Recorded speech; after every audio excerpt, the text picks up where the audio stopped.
The sky above Gaza City muddies with smoke as this latest exchange of violence leaves its trace. Israel says it's launched more than 220 airstrikes on militants in Gaza this weekend, in response to over 400 Palestinian rockets. At a cabinet meeting, Israel's Prime Minister vowed to keep up the bombings and send more troops to the border. This morning, I instructed the IDF to continue massive attacks against terrorist elements in the Gaza Strip. I also ordered the reinforcement of the units around the Gaza Strip with armour, artillery and infantry. People in the Gaza Strip once again navigate a landscape of rubble. Authorities here say several people have died and dozens are wounded. A neighbour called me at 2 o'clock in the morning and told me the building had been destroyed. I was surprised, so I came here and I saw the destruction. They fired 3 missiles at the building, which is 7 floors high, and I was shocked. In southern Israel, air raid sirens wailed as Palestinian rockets continued to be fired at the country. Israel's Iron Dome defence system has intercepted dozens of them, but this house close to the border shows how some have made it through. An Israeli father of 4 was killed here when a piece of ricocheting shrapnel lodged itself in his chest. Several more Israelis have been wounded by the Palestinian rockets. Israel has now closed its crossings with Gaza for people and goods. A carefully negotiated truce between the two sides has once again proved fragile. And for more on this, I'm joined by our correspondent Tanya Kramer, who's in southern Israel. Tanya, where exactly are you and what's the latest there? Well, I'm here in a small community which is about 42 kilometers away from Gaza. That's about the range of the rockets at the moment. There have been alarms here, but mostly also further south, even where rockets are continuously fired into southern Israel, as well as air raids are continuing from the Israeli army into Gaza. Now, people here have opened their public shelter just here behind me, just to be on the safe side, so people have time to run to the shelter. At the same time, while the fighting continues and has also intensified in some hours, then it dies down usually a bit, but it is still at a very high level at the moment. There have been reports of more casualties on the Israeli side, but also in Gaza, and also there are reports of a first targeted killing of a senior Hamas member. Well, now, both sides have said they're going to keep up these attacks. Are people nervous that it could escalate into a war as it did in 2014? Absolutely. I talked to some people on the phone in Gaza. They're extremely worried. It's an extremely difficult situation, as well as here in the south of Israel.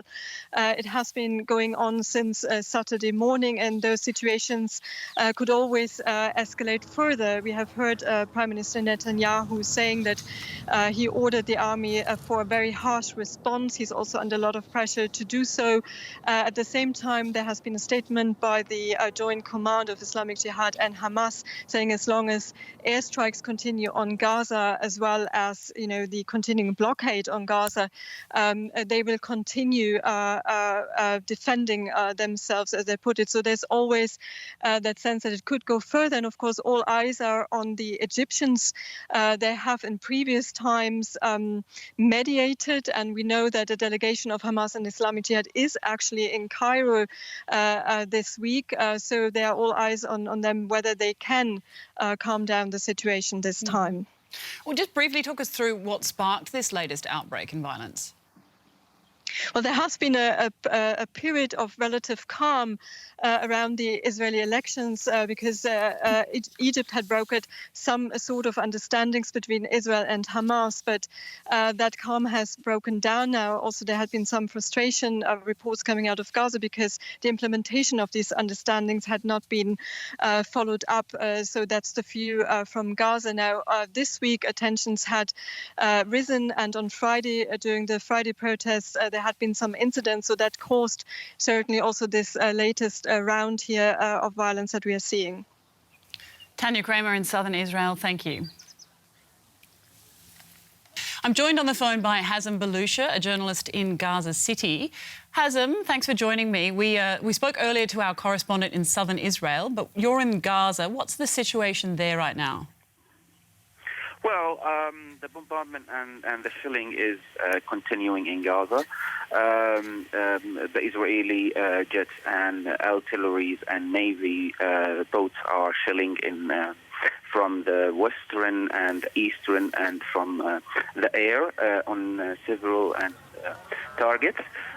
They are targeting some fighters. Israel is accusing them of launching rockets into Israel, and they are destroying some of the residential buildings. Some of Israel is claiming that it contains some offices for Hamas and other factions. Lately, there was an airstrike on a security post belonging to Hamas.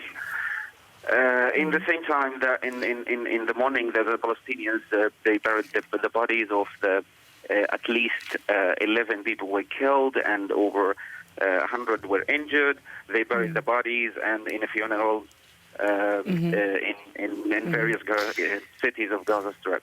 Hazem, are people in Gaza nervous that this could escalate into a full-blown war as it did in 2014? Definitely. This is one of the toughest wave of violence that Gaza experienced since 2014. Gaza is on the eve of the holy month of Ramadan, which is tomorrow. You could see that in the people's eyes, and if I talk to some people in the street, and they have the fear that it will be a new war, a new round of large-scale operation on Gaza Strip. This is what the people don't want. Some of the people are, think this is the way to solve the problem, but still, the majority they are not happy and they are horrified by having a new war. And the Israeli Prime Minister has vowed to keep up strikes. What's Hamas saying and doing? Well, Hamas is trying to abide the Israelis. They think this is the way how to press the Israelis to abide the understandings that they have reached last month before the general Israeli elections. They think and they say that Israel didn't show commitment of the understandings that reached to ease the blockade imposed in Gaza in return of easing the weekly protest along the border. So Hamas delegation is in Cairo, was before this wave, and to discuss with the Egyptians as the mediators how to press the Israelis. So Hamas think this is the way how to press the Israelis, and that was very obvious in their statement. They want Israel to ease the blockade, at least that imposed in Gaza since 12 years. Okay, Hazem Balusha, thank you very much for that update.